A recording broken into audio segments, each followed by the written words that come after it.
ladies and gentlemen, and welcome back to the world of V-Gaming Junkie News.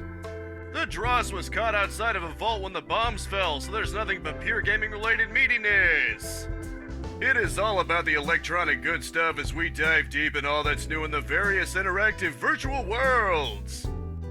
So I've got some kind of news about The Last of Us multiplayer game that everyone asked for. It's going to be a live service with extra microtransactions.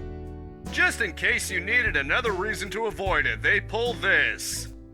It's alleged to be in a very Naughty Dog kind of way, but given The Last of Us 2, I'm skeptical on what that way even is. Either way, it's shaping up to be like Bethesda's Fallout. You know, where they went in a direction people didn't necessarily want, like Fallout 4 and Last of Us 2, and now they're just making a multiplayer-only game. Well, at least I don't suspect this Last of Us game will be anywhere near as buggy as Fallout 76 was, but still. I'm curious who asked for a multiplayer live service version of The Last of Us anyway. Despite what EA once claimed, single-player games are still alive and well. Not everything works well with that kind of model. I'm sure there will be plenty who are still interested though, and I don't disparage you all in the slightest. You can enjoy whatever you want, but this is definitely a skip for me, even if I could actually play it. Speaking of Bethesda, they've actually shown some gameplay of Starfield. The basic UI looks pretty similar to Fallout 4, which isn't bad, mind you, but I don't suspect it'll be heavy on RPG elements or story choices. Maybe Bethesda will prove me wrong, and admittedly the graphics look sharper than ever, but I'm a bit skeptical. Granted, I did have fun with Fallout 4, and my biggest complaint was that it just wasn't the best Fallout game, so a new IP at least doesn't come with such expectations. Let's see if they can at least prove superior to Outer Worlds, which is probably the closest to a comparison since it was a sci-fi open-world RPG from the company that made New Vegas. Of course, as he often likes doing, Todd Howard claims there'll be 1,000 planets to explore, which is starting to sound like No Man's Sky. Or, you know, Todd Howard's other infamous exaggerations like 16 times the detail and Fallout 3 will have 200 endings. If there actually are 1,000 planets, you can bet they won't be very richly detailed. They'll be afterthoughts to the extreme. Now, that's not to say I expect 1,000 intricately crafted planets, but maybe they could have less planets that have more to them. For all its faults, Metroid Prime Hunters managed to have several planets on the DS with enough content to go through them twice for the second half. We'll see whether Starfield is good or not, or if it's another shining example of Bethesda's track record lately. Now that Microsoft owns the whole shebang and New Vegas 2 is being rumored, let's see what happens for Bethesda. Speaking of gameplay reveals, Resident Evil 4's Remake was revealed. It also seems my suspicions were confirmed when Capcom said it would be more horror-centric. I'll be honest, I'm not exactly for it. To me, what made Resident Evil 4 so charming is it had a nice blend of horror with a lot of sillier and comedic moments. Leon asking Salazar if his right hand comes off, or Sadler if he's having a senile moment, for instance. Personally, my favorite is the old shoot the bell and rile up Salazar scene. Judging by how the opening scene seems to come across in this reveal though, it seems this Leon will be more like Machine Games' Blazkowicz. That is to say, kind of a sad sack. Maybe this is just a trailer thing, but the sky also looks way too dark. That's made even weirder by the fact that in the original, Leon passes out at some point and transitions to night.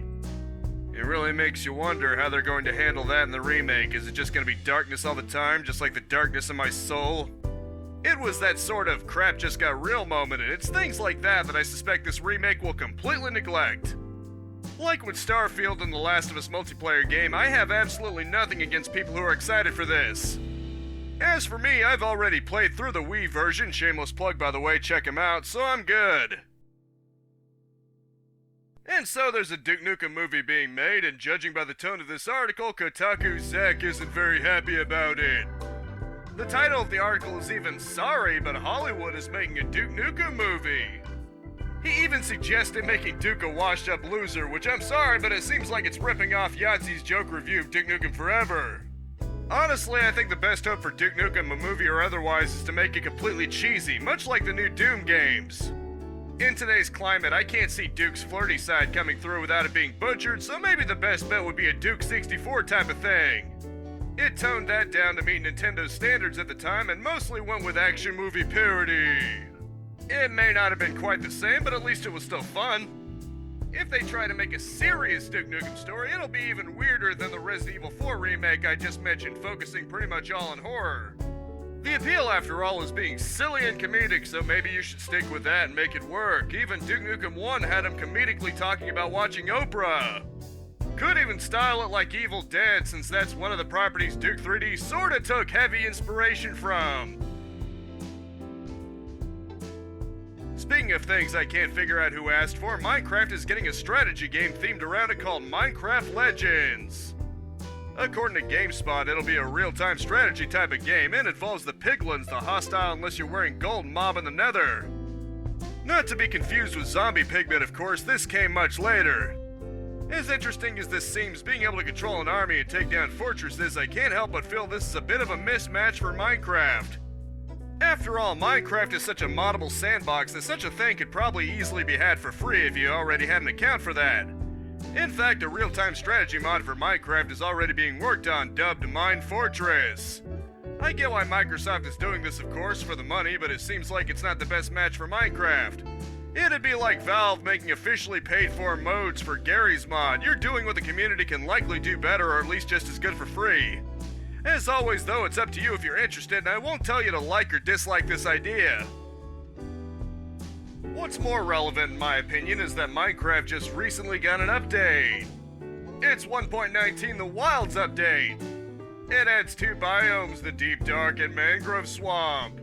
There's also a new mob in the Deep Dark called a Shrieker that can apparently call forth another new god called the Warden with its shrieks. The Mangrove Swamp is full of plants and introduces a new type of tree with a new type of wood. You can also make and find mud now, so that's pretty neat. The swamp will also have passive frogs in it, and there's another mob called an alley that will help you find items.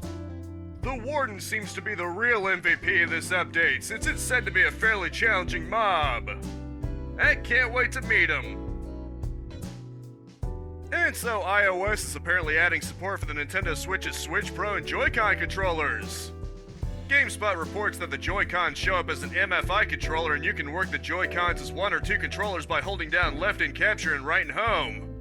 It actually kind of reminds me of how older versions of Android would allow you to connect via Bluetooth to a Wiimote.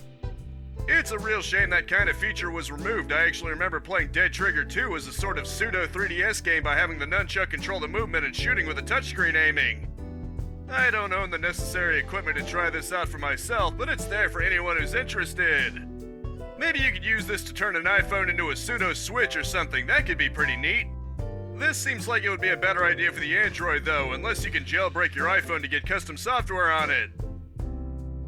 And as always, from the page of Games Radar, it's time for the latest round of release dates fresh out of the oven. The 20th has Summoner's Fate for PC, while the 21st begins with a day before for PC, The Elder Scrolls Online High Isle for Xbox and PlayStation, Fall Guys for Xbox, PS5, and Switch. Shadowrun Trilogy for PlayStation, Xbox, and Switch, as well as Wreckfest for Switch, rounds out the 21st.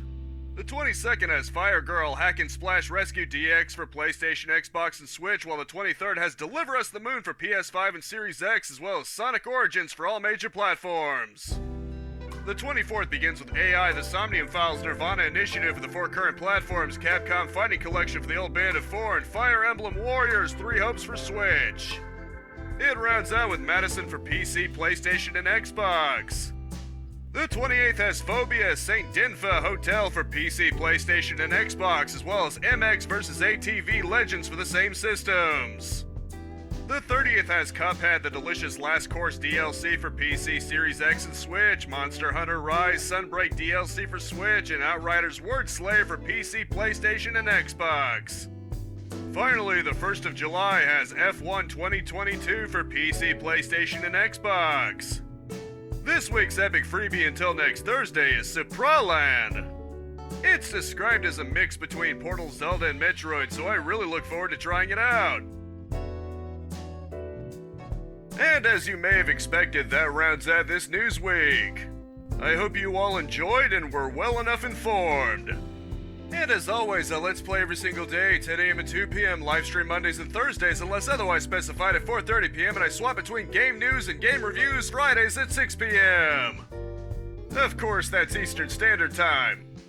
You can always subscribe and power fist punch that bell icon if you don't want to worry about keeping track of time zones. A like is always appreciated for those algorithms, but I just hope you genuinely enjoyed yourself, and that is it for now. Thank you so much for tuning in with me. Spread this video around like the sweet and delicious Nuka-Cola, and I'll see you next time. Capitalize on life, peace out, have a good one, and I'll see you next time.